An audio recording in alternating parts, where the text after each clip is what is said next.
എല്ലാ കൂട്ടുകാർക്കും smart class PSCയുടെ പുതിയൊരു വീഡിയോയിലേക്ക് സ്വാഗതം.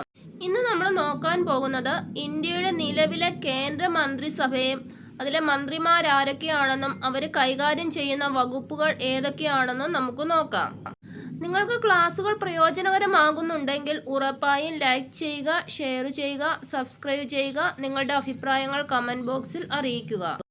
കേന്ദ്ര മന്ത്രിസഭ കേന്ദ്ര ക്യാബിനറ്റ് എന്ന് വിളിക്കപ്പെടുന്ന ഒരു ചെറിയ എക്സിക്യൂട്ടീവ് ബോഡിയാണ് ഇന്ത്യയിലെ പരമോന്നത തീരുമാനമെടുക്കുന്ന സ്ഥാപനം. ഗവൺമെന്റിന്റെ സുപ്രധാന വകുപ്പുകളും മന്ത്രാലയങ്ങളും വഹിക്കുന്ന കേന്ദ്രമന്ത്രിമാരുടെ ഒരു ഉപവിഭാഗമാണിത്.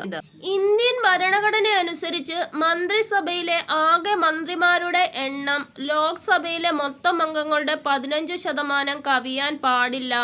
മന്ത്രിമാർ പാർലമെന്റ് അംഗങ്ങളായിരിക്കണം. തുടർച്ചയായി 6 മാസം പാർലമെന്റിന്റെ ഇരുസഭകളിലും അംഗമല്ലാത്ത ഏതൊരു മന്ത്രിയുടെയും മന്ത്രിസ്ഥാനം സ്വയമേവ നീക്കം ചെയ്യപ്പെടും. ഇവിടെ പ്രധാനമായും എന്തൊക്കെ കാര്യങ്ങളാണ് പറഞ്ഞിരിക്കുന്നത്? ഇന്ത്യൻ ഭരണഘടന അനുസരിച്ച് കേന്ദ്ര മന്ത്രിസഭയിലെ ആകെ മന്ത്രിമാരുടെ എണ്ണം എന്ന് പറയുന്നത് ലോക്സഭയിലെ മൊത്തം അംഗങ്ങളുടെ 15%-ൽ കൂടുതലാവാൻ പാടില്ല. അതേപോലെ മന്ത്രിമാർ പാർലമെന്റ് അംഗങ്ങളായിരിക്കണം. പാർലമെന്റ് എന്താണെന്ന് നമ്മൾക്കറിയാം അല്ലേ? ലോക്സഭയും രാജ്യസഭയും കൂടി ചേരുന്നതാണ് പാർലമെന്റ്. അതായത് മന്ത്രിമാരെല്ലാം പാർലമെന്റ് അംഗങ്ങളായിരിക്കണം. അതേപോലെ തുടർച്ചയായി 6 മാസം പാർലമെന്റിന്റെ ഇരുസഭകളിലും അംഗമല്ലാത്ത ഏതൊരു മന്ത്രിയെയും മന്ത്രിസ്ഥാനം സ്വയമേവ നീക്കം ചെയ്യപ്പെടും.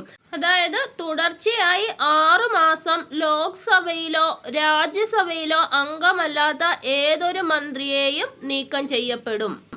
ക്യാബിനറ്റ് മന്ത്രി കേന്ദ്ര മന്ത്രിസഭയിലെ അംഗം ഒരു മന്ത്രിസഭയെ നയിക്കുന്നു.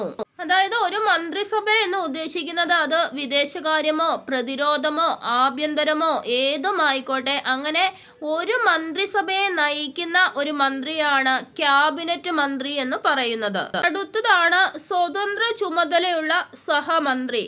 ഇവർക്ക് പ്രത്യേക വിഭാഗത്തിന് ചുമതലയുണ്ടായിരിക്കും. പക്ഷെ ഇവർ ചെയ്യുന്ന കാര്യങ്ങളൊന്നും ക്യാബിനറ്റ് മന്ത്രിക്ക് റിപ്പോർട്ട് ചെയ്യേണ്ട ആവശ്യമില്ല. അടുത്തത് സഹമന്ത്രി. അതായത് ഒരു മന്ത്രാലയത്തിന്റെ കീഴിൽ അല്ലെങ്കിൽ ഒരു മന്ത്രിസഭയുടെ കീഴിലുള്ള പ്രത്യേക ഉത്തരവാദിത്തങ്ങളാണ് ഇവരുടെ മേൽ ചുമത്തപ്പെടുന്നത്. ഇവർ ചെയ്യുന്നതിന്റെ റിപ്പോർട്ടാണെങ്കിൽ ക്യാബിനറ്റ് മന്ത്രിക്ക് സമർപ്പിക്കണം.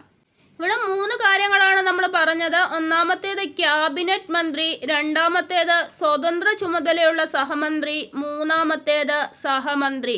ക്യാബിനറ്റ് മന്ത്രിയുടെ ചുമതല എന്ന് പറയുന്നത് ഒരു മന്ത്രിസഭയെ നയിക്കുന്നു. അതേപോലെ തന്നെയാണ് സ്വതന്ത്ര ചുമതലയുള്ള ഒരു സഹമന്ത്രി ആണെങ്കിലും ഒരു മന്ത്രിസഭയെ സ്വതന്ത്രമായി നയിക്കുന്നു. ഇവരുടെ റിപ്പോർട്ടുകൾ ഒരു ക്യാബിനറ്റ് മന്ത്രിക്ക് സമർപ്പിക്കേണ്ടതില്ല. എന്നാൽ സഹമന്ത്രിമാർ അവരുടെ ക്യാബിനറ്റ് മന്ത്രിക്ക് റിപ്പോർട്ടുകൾ സമർപ്പിക്കണം. 29 ക്യാബിനറ്റ് മന്ത്രിമാരും 3 സ്വതന്ത്ര ചുമതലയുള്ള മന്ത്രിമാരും 44 സഹമന്ത്രിമാരുമാണ് നമ്മുടെ മന്ത്രിസഭയിലുള്ളത്. കേന്ദ്ര മന്ത്രിസഭയില് ക്യാബിനറ്റ് മന്ത്രിമാരുടെ എണ്ണം 29 ഇത് പ്രധാനമന്ത്രി ഉൾപ്പെടെയാണ് 29 പേർ. സ്വതന്ത്ര ചുമതലയുള്ള സഹമന്ത്രിമാര് 3 പേരും സഹമന്ത്രിമാര് 44 പേരുമാണ് ഉള്ളത്. ഇനി നമുക്ക് ക്യാബിനറ്റ് മന്ത്രിമാർ ആരൊക്കെയാണെന്നും അവർ കൈകാര്യം ചെയ്യുന്ന വകുപ്പുകൾ ഏതൊക്കെയാണെന്നും നോക്കാം. ആദ്യത്തെ വ്യക്തിയാണ് നമ്മുടെ പ്രധാനമന്ത്രി ശ്രീ നരേന്ദ്രമോദി. അദ്ദേഹം വഹിക്കുന്ന സ്ഥാനങ്ങളാണ് പ്രധാനമന്ത്രി, personal, public grievance and pensions, department of atomic energy, department of space. പ്രധാനപ്പെട്ട എല്ലാ നയ പ്രശ്നങ്ങളും ഒരു മന്ത്രിക്കും അനുവദിച്ചിട്ടില്ലാത്ത മറ്റു പോർട്ട്ഫോളിയോകളും നിർവഹിക്കുന്നത് അല്ലെങ്കിൽ കൈകാര്യം ചെയ്യുന്നത് പ്രധാനമന്ത്രിയാണ്. അടുത്തത് രാജ്നാഥ് സിംഗ്. ഇദ്ദേഹം കൈകാര്യം ചെയ്യുന്നത് പ്രതിരോധമാണ്. നമ്മുടെ പ്രതിരോധ മന്ത്രിയാണ് രാജ്നാഥ് സിംഗ്. അടുത്തത് അമിത് ഷാ. ഇദ്ദേഹം കൈകാര്യം ചെയ്യുന്ന വകുപ്പുകളാണ് ആഭ്യന്തരമന്ത്രി, സഹകരണ മന്ത്രി. അടുത്തത് നമ്മുടെ കോർപ്പറേറ്റ് കാര്യ മന്ത്രിയായും ധനകാര്യ മന്ത്രിയായും പ്രവർത്തിക്കുന്ന വ്യക്തിയാണ് നിർമ്മല സീതാരാമൻ. അടുത്തത് നിതിൻ ഗഡ്കരി. ഇദ്ദേഹം റോഡ് ഗതാഗത ഹൈവേ മന്ത്രിയായി സേവനമനുഷ്ഠിക്കുന്നു. അടുത്തത് നമ്മുടെ വിദേശകാര്യ മന്ത്രിയാണ് സുബ്രഹ്മണ്യം ജയശങ്കർ. അടുത്തത് നരേന്ദ്ര സിംഗ് തോമർ. ഇദ്ദേഹം പ്രവർത്തിക്കുന്നത് കൃഷി കർഷക ക്ഷേമ മന്ത്രി. അടുത്തത് ആദിവാസികാര്യ മന്ത്രിയായി പ്രവർത്തിക്കുന്ന വ്യക്തിയാണ് അർജുൻ മുണ്ട. അടുത്ത നമ്മുടെ വനിതാ മന്ത്രിയാണ് സ്മൃതി സുബിൻ ഇറാനി. ഇവർ കൈകാര്യം ചെയ്യുന്ന വകുപ്പുകളാണ് വനിതാ ശിശുവികസന മന്ത്രി, ന്യൂനപക്ഷകാര്യ മന്ത്രി. അടുത്തത് പീയൂഷ് ഗോയൽ. ഇദ്ദേഹം കൈകാര്യം ചെയ്യുന്ന വകുപ്പുകൾ ഏതൊക്കെയാണെന്ന് നോക്കാം. വാണിജ്യ വ്യവസായ മന്ത്രി, ഉപഭോക്തൃകാര്യ ഭക്ഷ്യ പൊതുവിതരണ വകുപ്പ് മന്ത്രി, ടെക്സ്റ്റൈൽസ് മന്ത്രി. അടുത്ത വ്യക്തിയാണ് ധർമ്മേന്ദ്ര പ്രധാൻ. ഇദ്ദേഹം കൈകാര്യം ചെയ്യുന്ന വകുപ്പുകളാണ് വിദ്യാഭ്യാസ മന്ത്രി, നൈപുണ്യ വികസന സംരംഭകത്വ മന്ത്രി. അടുത്ത നമ്മുടെ കേന്ദ്രമന്ത്രിയാണ് പ്രഹ്ലാദ് ജോഷി. ഇദ്ദേഹം കൈകാര്യം ചെയ്യുന്ന വകുപ്പുകളാണ് പാർലമെന്ററി കാര്യമന്ത്രി, കൽക്കരി മന്ത്രി, ഖനി മന്ത്രി. അടുത്തത് നാരായൺ തതുറാണെ.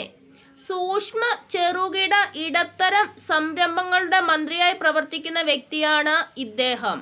അടുത്തത് നമ്മുടെ തുറമുഖം, ഷിപ്പിംഗ്, ജലപാത മന്ത്രി, ആയുഷ് മന്ത്രി എന്നീ നിലകളിൽ പ്രവർത്തിക്കുന്ന വ്യക്തിയാണ് സർബാനന്ദ സോനോവാൾ. അടുത്ത വ്യക്തിയാണ് ഡോക്ടർ വീരേന്ദ്രകുമാർ. ഇദ്ദേഹം കൈകാര്യം ചെയ്യുന്ന വകുപ്പുകളാണ് സാമൂഹ്യനീതി ശാക്തീകരണ മന്ത്രി.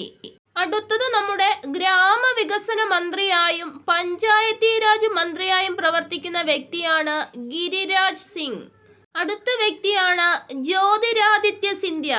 ഇദ്ദേഹം കൈകാര്യം ചെയ്യുന്ന വകുപ്പുകളാണ് സിവിൽ ഏവിയേഷൻ മന്ത്രി, സ്റ്റീൽ മന്ത്രി. അടുത്തത് നമ്മുടെ റെയിൽവേ മന്ത്രി അശ്വിനി വൈഷ്ണവ്.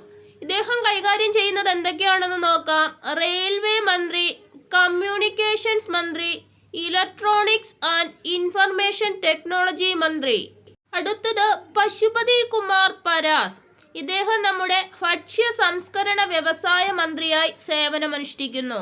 അടുത്തത് നമ്മുടെ ജലശക്തി മന്ത്രിയാണ് ഗജേന്ദ്ര സിംഗ് ഷെഖാവത്ത്. അടുത്തത് കിരൺ റിഞ്ചു. ഇദ്ദേഹം കൈകാര്യം ചെയ്യുന്ന വകുപ്പാണ് ഭൗമശാസ്ത്ര മന്ത്രി. അടുത്തത് രാജ്കുമാർ സിംഗ്. ഇദ്ദേഹം കൈകാര്യം ചെയ്യുന്ന വകുപ്പുകളാണ് ഊർജ മന്ത്രി, ന്യൂ ആൻഡ് റിന്യൂവബിൾ എനർജി മന്ത്രി. അടുത്തത് ഹർദീപ് സിംഗ് പുരി. പെട്രോളിയം, പ്രകൃതിവാതക മന്ത്രി, ഭവന നഗരകാര്യ മന്ത്രി എന്നീ മേഖലകളിൽ പ്രവർത്തിക്കുന്നു. അടുത്തത് മൻസുഖ് എൽ മാണ്ഡവ്യ. ഇദ്ദേഹം കൈകാര്യം ചെയ്യുന്ന വകുപ്പുകളാണ് ആരോഗ്യ കുടുംബക്ഷേമ മന്ത്രി, രാസവളം മന്ത്രി. അടുത്തത് ഭൂപേന്ദർ യാദവ്. ഇദ്ദേഹം കൈകാര്യം ചെയ്യുന്ന വകുപ്പുകളാണ് പരിസ്ഥിതി, വനം, കാലാവസ്ഥാ വ്യതിയാന മന്ത്രി, തൊഴിൽ മന്ത്രി. അടുത്തത് നമ്മുടെ ഹെവി ഇൻഡസ്ട്രീസ് മന്ത്രിയായി പ്രവർത്തിക്കുന്ന വ്യക്തിയാണ് മഹേന്ദ്രനാഥ് പാണ്ഡെ. അടുത്തത് പർഷോത്തം രൂപാല. ഇദ്ദേഹം കൈകാര്യം ചെയ്യുന്ന വകുപ്പുകളാണ് മൃഗസംരക്ഷണം, ക്ഷീരവികസനം, ഫിഷറീസ് മന്ത്രി. അടുത്തത് ജി കിഷൻ റെഡ്ഡി. ഇദ്ദേഹം കൈകാര്യം ചെയ്യുന്ന വകുപ്പുകൾ ഏതൊക്കെയാണെന്ന് നോക്കാം. സാംസ്കാരിക മന്ത്രി, ടൂറിസം മന്ത്രി, വടക്കുകിഴക്കൻ മേഖലയുടെ വികസന മന്ത്രി. അടുത്ത വ്യക്തിയാണ് Anurag Thakur. Information and broadcasting മന്ത്രി, യുവജനകാര്യ കായിക മന്ത്രി എന്നീ നിലകളിൽ പ്രവർത്തിക്കുന്നു. ഇനി നമുക്ക് സ്വതന്ത്ര ചുമതലയുള്ള സഹമന്ത്രിമാർ ആരൊക്കെയാണെന്ന് നോക്കാം. ഒന്നാമത്തെ വ്യക്തിയാണ് റാവോ ഇന്ദർജിത് സിംഗ്. ഇദ്ദേഹം കൈകാര്യം ചെയ്യുന്ന വകുപ്പുകളാണ് സ്റ്റാറ്റിസ്റ്റിക്സ് ആൻഡ് പ്രോഗ്രാം ഇംപ്ലിമെന്റേഷൻ സഹമന്ത്രി, ആസൂത്രണ സഹമന്ത്രി, കോർപ്പറേറ്റ് കാര്യ മന്ത്രാലയത്തിലെ സഹമന്ത്രി. രണ്ടാമത്തെ വ്യക്തിയാണ് ജിതേന്ദ്ര സിംഗ്. ഇദ്ദേഹം കൈകാര്യം ചെയ്യുന്ന വകുപ്പുകളാണ് ശാസ്ത്ര സാങ്കേതിക മന്ത്രാലയത്തിന്റെ സഹമന്ത്രി, പ്രധാനമന്ത്രിയുടെ ഓഫീസിലെ സഹമന്ത്രി, പേഴ്സണൽ, പബ്ലിക് ഗ്രീവൻസ്, പെൻഷൻ മന്ത്രാലയത്തിലെ സഹമന്ത്രി, ആണവോർജ വകുപ്പിലെ സഹമന്ത്രി, ബഹിരാകാശ വകുപ്പിലെ സഹമന്ത്രി. മൂന്നാമത്തെ വ്യക്തിയാണ് അർജുൻ റാം മേഘ്വാൾ.